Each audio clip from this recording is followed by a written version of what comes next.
Thanks for joining us for News and Politics this 4 o'clock hour. I'd like to welcome my next guest in, Kathy McCormick. Thank you for joining us today. Hi, thank you for having me. I appreciate your coming in to tell a very important story, working with the Rhode Island Coalition Against Domestic Violence for Sisters Overcoming Abusive Relationships, and today specifically addressing probably an issue not talked about a lot, but a very prevalent one, financial abuse. Absolutely, yep. So talk with us a little bit how you got involved in this effort and the other women that are involved that have been in relationships, and the financial aspect is something that has either held women back and been a deterrent from moving forward. How did you get involved in SOAR is the acronym, which I really like because it enables you to move above and beyond. Tell us how you came involved with this. Absolutely, and that is what it's about. It's about empowering women, helping women who have been in an abusive relationship and finding ways of getting out and thriving from there.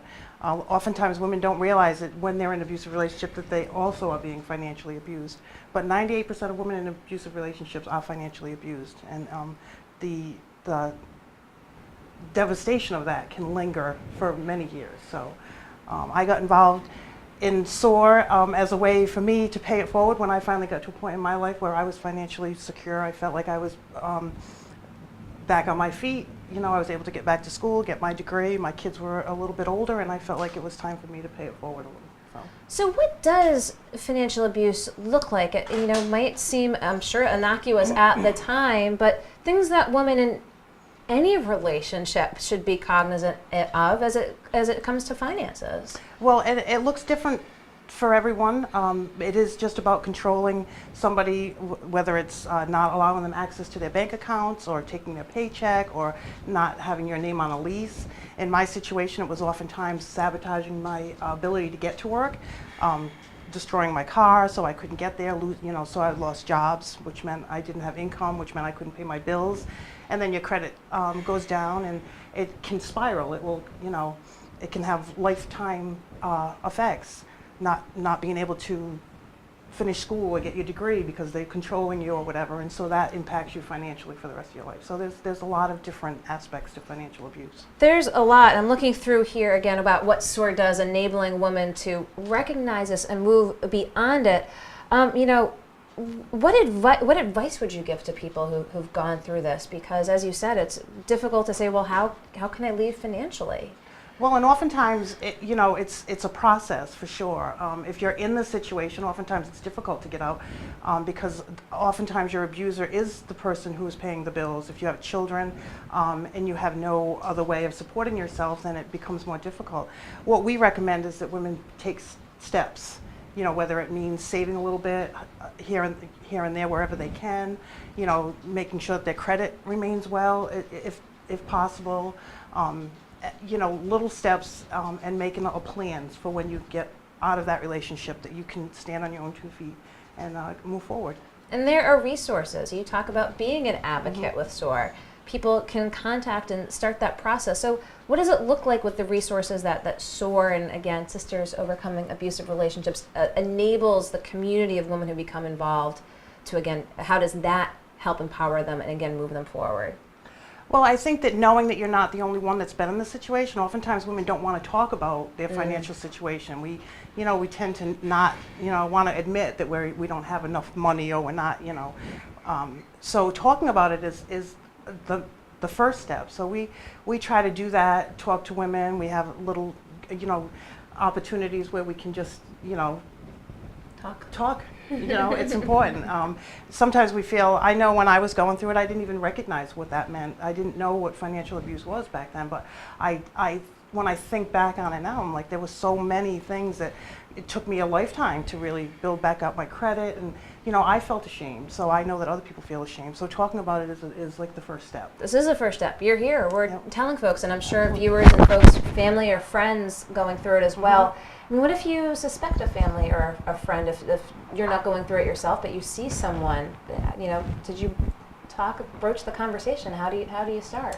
It's tough. I mean, I think it's important that you do that if you feel comfortable enough with the person. And it's not like getting into their business necessarily and saying, but just letting them know that you're concerned, and if there's something that you can do, and just starting the conversation is a big part of it. If people feel like they can trust you, they might reach out a little bit, and again, it's baby steps sometimes. It's just about taking that first step. But there's resources available, and there are programs. There's the All-State Purple Purse Foundation's Moving Through Financial Abuse curriculum. Talk with us a little bit about that. So that's a great program that we do through the coalition. We train. We have a training program that just, first of all, teaches people what financial abuse looks like, the steps that they can take, and like one of the main things is keeping your credit, or working on getting your credit. So we can work with banks and stuff. We often can work with banks who will help women reestablish their credit once they get out of that relationship. So it's a great tool for women to, or anybody really who's in a financial situation, to just learn the steps that they can take to move forward. What's the most common question you're asked when folks ask about what you're doing with this program and who you're working with? I mean, the most question asked about just financial abuse in general. Well, I don't think people recognize that as a domestic violence situation. I think that they just think that, you're just not good with money. And people in that situation often think that I'm just not good with money. But it's not about being good with money. It's about somebody controlling your money or your finances. Take you one step closer over here.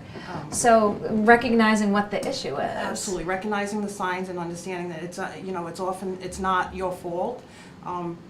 Domestic violence situations are controlling by that. That is what they are. So that's the point, is to keep you in that situation for as long as they can. So again, recognizing the signs is important. Recognizing the signs, again, having you in here and even just talking about it, just letting folks know that these resources are available is sort of the first step. Yeah.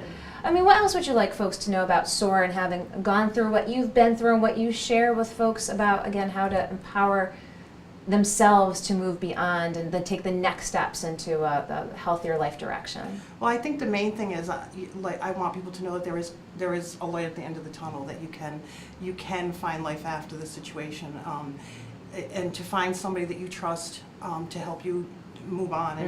In my situation, I had a very supportive family, but not everybody has that family. So find the person that you trust the most, and reach out, and don't be afraid to ask for help, because it's available. There are resources available. We're going to provide links after the fact here too, to again the financial abuse, overcoming it, empowering women, sisters overcoming abusive relationships. So I appreciate your coming in to tell this very important story. Again, we'll have those links, we'll have those resources. If you have questions, contact them and move forward. So I appreciate your coming in, Kathy. Thank you so much. I'll let you go around the corner here. Okay, great. Thank you. That just about wraps up another day here in the Navigant Credit Union Broadcast Center. It's been a busy one. 3 o'clock, Rick Simone with The Taste, talking all things barbecue. Ocean State Barbecue Festival is coming up in July. It still smells fantastic in here as well. 4 o'clock, News and Politics. Steve Del Sesto, the receiver, and the St. Joseph's Pension Fund collapse, talking with us about the lawsuits filed yesterday, the process leading up to that, and now what it looks like moving forward. He says it's going to take months to get through some of the procedural issues to get information from the defendants, but of course we will be here at GoLocal reporting any developments in that as well. Nicholas Oliver with talking with us about potential legislation to unionize home care workers up at the State House, his perspective on that as well. So I want to thank you for tuning in this Wednesday afternoon. Again, it's been a busy one. Tomorrow, Thursday, we'll be at the State House for GoLocal Live. I'm GoLocal News Editor Kate Nagel.